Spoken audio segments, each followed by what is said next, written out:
최근 한 세계 유명 군사 매체가 흥미로운 보도를 해 전 세계의 주목을 받고 있습니다. 바로 작년 이후로 소식이 끊긴 한국 육군의 차세대 헬기 개발 사업이 본격화됐다는 내용인데요. 과거 차세대 헬기 개발 사업이 발표가 있을 때만 하더라도 무엇 하나 명확하게 공개된 것이 없었지만 이번 발표는 구체적인 사업안이 공개되면서 헬기판 KF-21이라는 평가를 받고 있습니다. 현재 한국이 추진하는 차세대 헬기 사업이 마무리되면 가뜩이나 강력한 한국의 육군 전력은 지금보다 2배 더 강력해지며 특히 이번에 개발될 헬기가 중국까지 위협한다고 해 주변국들이 날선 반응을 보이고 있습니다. 여기에 이번에 한국 차세대 헬기에 들어가는 특수한 부품은 미국과의 10년 기술 격차를 줄였다는 예측이 나오고 있어 미국에서도 주목하고 있는데요. 과연 어떻게 된 일인지 외신 보도와 함께 자세하게 알아보겠습니다. 과거 2020년 12월 15일 한국 육군은 노후화돼가는 UH-60 블랙호크를 대체하고자 한국 차세대 헬기 개발 소요제기를 발표했습니다. 하지만 당시만 하더라도 어떤 헬기를 개발할지는 정해지지 않았고 동축 반절 로터, 틸트 로터, 차세대 엔진, 가변식 기어박스, 회전 이용 전자비행 제어 체계 등 어떤 기술을 사용할지만 정리된 상태였습니다. 그러고는 올해 초반까지 이후에 사업이 어떻게 흘러가는지 정부 발표나 관련 업체 등의 소식이 끊겨 사업이 물 건너갔다고 사람들은 생각했는데요. 그렇게 모두에게 잊혀질 찰나 100년이 넘는 역사를 자랑하는 영국의 유명 군사 매체 제인스에서 뜻밖의 소식이 들려 많은 군사 매니아들이 흥분을 감추지 못하고 있습니다. 매체는 카이 차세대 헬기 개발이라는 제목과 함께 한 영상을 소개해 시선을 사로잡았습니다. 이는 카이에서 공개한 영상으로 세계 산림총회에 맞춰 공개한 영상이었는데요. 영상 초반에는 카이가 양산하고 있는 수리온을 기반으로 한 소방 헬기와 산림 방제 헬기, 경찰 헬기 등 국내 관용 헬기에 대한 설명이었는데 별로 특별할 것 없는 내용의 영상이 줄을 이뤘습니다. 이렇게만 보면 매체가 왜 이 영상에 주목하고 있는지 이해가 안 갈 정도였는데 영상이 3분의 4 부분을 넘어갈 쯤 갑자기 화면이 검은 화면으로 전환되면서 갑자기 글자들이 뜨기 시작했습니다. 영어로 표기된 글자는 훨씬 빠르고 훨씬 멀리 그리고 훨씬 강력한 차세대 헬리콥터라는 문구였는데요. 그러면서 붉은색을 띤 헬리콥터 하나가 등장했는데 그 모습이 이전 세대가 보여준 헬리콥터의 모습과 차원이 다른 형상을 하고 있어 흥미를 이끌었습니다. 이어서 세대의 헬기가 추가로 등장했는데 한눈에 봐도 군용 헬기임을 짐작할 수 있었습니다. 영상에서 공개된 카이의 차세대 헬기는 동축복합 로터 및 후방 추력 프로펠러를 사용하고 있었는데요. 그동안 한국의 차세대 헬리콥터가 틸트 로터 형식의 항공기일 것이라고 많은 사람들이 예상했지만 스텔스 기능에 중점을 둔 헬기가 갑자기 튀어나오자 제2의 KF-21이라는 말까지 나오고 있습니다. 이 영상을 본 미국군 관계자들도 경악을 금치 못했는데 한국의 차세대 헬기가 미국이 추진하는 차세대 헬기와 상당수가 겹치기 때문입니다.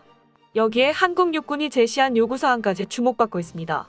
한국 육군은 차세대 헬기 요구사항에 대해 시속 500km 이상의 최대 속력을 낼 수 있어야 하며 이륙 중량은 12.7톤 이상, 순항시간 25시간 이상, 수직 상승 속도 170m 이상, 6000피트의 호버링 고도를 요구한 것으로 드러났는데요.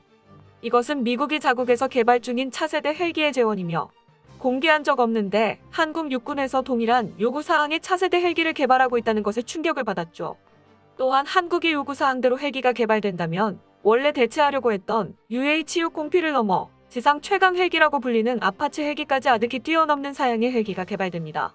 그런데 일각에서는 한국에서 개발하고 있는 헬기들의 안정성 문제가 제기되고 있는 상황인데요. 그러면서 최근 마리논 추락사고가 그 대표적인 예로 거론되고 있습니다. 2018년에 있었던 해병 상륙 헬기 마리온 추락사고는 포항 비행장 활주로에서 이륙하던 마리논의 로터가 갑자기 떨어져 나가면서 추락해 다수의 해병 장병들을 잃은 안타까운 사고였는데요. 이 사고로 인해 국내에서는 국산 헬기 개발 대신 가성비 괜찮은 유럽의 헬기를 구입해 상륙 헬기로 사용하자는 의견이 제시됐었습니다. 하지만 마리논 추락사고 조사 과정에서 엄청난 사실이 밝혀져 큰 파장이 일어났습니다. 마리논 추락사고의 원인이 에어버스 헬리콥터스로 이름이 바뀐 유로콥터사가 판매한 도품에 의해 발생했기 때문입니다. 추락사고를 일으킨 부품은 프랑스 기업이 만든 것으로 공냉식으로 열 처리해야 할 부품을 수냉식으로 졸속하게 처리한 뒤 제대로 확인 절차도 거치지 않고 부품을 한국에 납품한 것인데요. 더 큰 문제는 실수를 저지른 유로콥터사 직원이 제품에 하자가 있음을 확인하고 제작 일지에 기록했는데 업체는 그 사실을 숨기고 폐기해야 할 제품을 그대로 에어버스에 납품해버렸습니다. 이에 에어버스는 항공기에 들어가는 부품인 만큼 한 번 더 검수해야 했지만 그러지 않고 품질 보증서를 발급해 대한민국에 판매했고 이것은 그대로 끔찍한 사고로 이어졌습니다. 문제는 이들의 불량 부품 판매로 일어난 사고가 한두 번이 아니었습니다. 2016년경 노르웨이 해상에서 일어난 슈퍼푸마의 추락사고가 그것인데요. 사고가 발생한 슈퍼푸마는 해상 5일 플랫폼으로 이동하는 셔틀 헬기였는데 공중에서 비행 중 갑자기 마리논과 같이 메인 기어박스가 분리되면서 추락했습니다. 이 때문에 일각에서는 결과론적인 이야기일 수도 있지만 만약 헬기 핵심 부품을 한국이 개발해 사용했다면 이런 사고가 일어나지 않았을 수도 있다고 설명하고 있습니다. 헬기에 들어가는 부품에 대해 국산 화율을 높이면 빠른 정비와 불량 부품 교체에 있어 더 수월하다고 판단해 이번에 한국형 차세대 헬기는 100% 국산화를 목표로 하고 있으며 충분히 가능하다고 보여지고 있습니다. 실제로 한국 육군에 납품된 AH-642 아파치 가디언의 동체를 만든 것이 바로 카이이기 때문인데요. 2002년부터 카이는 보잉과 계약을 맺고 제품을 생산하고 있습니다. 동체가 제대로 만들어져야 엔진이든 로터든 문제없이 탑재할 수 있는데 아파치 공격 헬기 같은 최첨단 항공기의 동체를 만드는 것은 그리 쉬운 일이 아닙니다. 오히려 한국의 항공기 동체 제작 기술은 해외 유수의 항공기 방산업체들이 제작을 의뢰할 정도로 높은 기술력을 가지고 있습니다. 과거 보잉은 2018년 단가 하락과 인도 수출을 위해 인도에 아파치 동체 제작을 맡겼지만 동체를 제작하면서 여러 가지 하자들이 발생했던 것으로 전해지는데요. 보다 못한 보잉은 2020년부터 한국에 다시 동체 제작 의뢰를 하기 이르렀죠.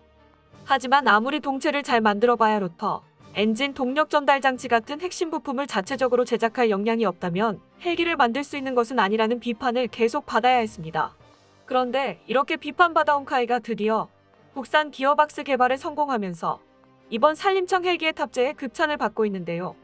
기어박스는 워낙 설계가 복잡하고 제작하기 힘들어 미국과 유럽에서 기술 이전을 꺼려해온 핵심 부품 중 하나인데 그것을 한국이 독자 기술로 개발해냈으며 이로 인해 비싸기만 하고 품질 낮은 유럽제 기어박스를 더 이상 사용하지 않아도 됩니다. 또 이는 차세대 헬기 개발의 기반이 됐는데 한국이 이번에 공개한 차세대 헬기의 도입 때 동축복합 로터 헬기 개발이 가능해졌습니다. 특히 한국이 개발하고 있는 동축복합 로터 기반의 차세대 헬기는 시속 약 500km의 속도를 낼 수 있으며 이는 일반적인 헬기의 2배가 넘는 속력으로 최강의 공격 헬기 아파치의 최고 속도보다도 100km 이상 빠른 속력을 가지고 있는 것이 특징입니다. 또한 로터의 속도를 줄이고도 오히려 탑재량이 늘어나는 것이 동축복합 로터의 장점이라고 할 수 있는데요. 여기에 순항시간이 25시간이나 될 만큼 높은 연비를 가지고 있는데 이 때문에 차세대 헬기는 서해를 넘어 중국을 직접 공격할 수 있으며 최대 14명의 무장한 해병대원을 실어 나를 수 있어 상륙작전에 특화돼 중국이 바짝 긴장하고 있습니다. 특히 한국형 차세대 헬기에 적용된 스텔스 형상과 한국이 개발한 다중분광 스텔스 소재를 사용한다면 레이더에도 잘 잡히지 않아 인민해방군 주요 시설의 특수작전을 펼치기 용이하다는 평가까지 나오고 있습니다.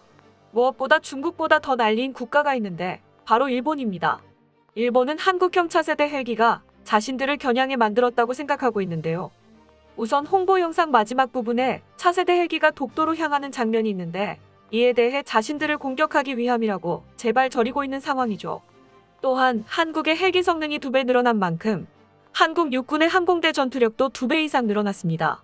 예를 들어 헬기를 이용한 강습이 주임무인 신속대응사단의 기동력과 무장량, 작전 반경 등이 단숨에 2배로 늘어나게 됐습니다. 이 때문에 차세대 헬기를 이용해 한국의 육군 전력이 일본 본토에 상륙한다면 일본은 불바다가 될 것이 뻔하다고 여기고 있는데요. 한국은 이런 무시무시한 헬기를 2040년까지 실전 배치하겠다는 목표를 가지고 있습니다. 일각에서 2040년 되면 너무 늦는 것 아니냐는 우려의 목소리도 나오고 있지만 현재 미국은 10년 전에 한국보다 먼저 차세대 헬기 프로젝트를 시작해 2035년까지 전력화를 마치겠다는 목표를 가지고 있습니다. 한국은 10년이나 늦게 시작해도 미국보다 전력화 시기가 5년밖에 차이 나지 않습니다. 이에 대해 사람들은 한국이 미국과의 격차를 약 10년이나 줄였다라고 평가하고 있는 상황인데요. 때문에 유명 항공 매체 에이비에이션 라인은 로키드 마틴이 경쟁사인 보잉을 이기기 위해 높은 기술력을 가지고 있는 카이와 차세대 헬기에 대한 공동 개발을 제의할 수 있다고 시사하고 있습니다. 매체는 로키드 마틴이 카이와 KF-16 라이센스 생산 계약을 맺었으며 이미 TO-10과 FA-50을 같이 만든 바 있고 실제로 2015년에 이 같은 제의가 비밀리에 오갔다고 보도해 화제가 됐습니다. 그동안 로키드 마틴에 당해온 역사가 있는 한국이 과연 협업할지는 미지수지만 둘이 동등한 위치에서 같이 개발하게 된다면 한국이 차세대 헬기를 조기에 개발할 수 있을 것이라는 시선도 적지 않습니다. 이는 한국의 세계 항공기 역사에 큰 획을 그을 수 있는 기회가 될 수 있는데요. 하루가 다르게 발전하는 한국에 박수를 보내며 하루빨리 한국의 차세대 헬기가 한반도 상공을 날아다니기 바랍니다. 끝까지 시청해주셔서 감사합니다. 도움이 되셨다면 좋아요를, 다른 이야기도 궁금하시면 구독을 눌러주세요.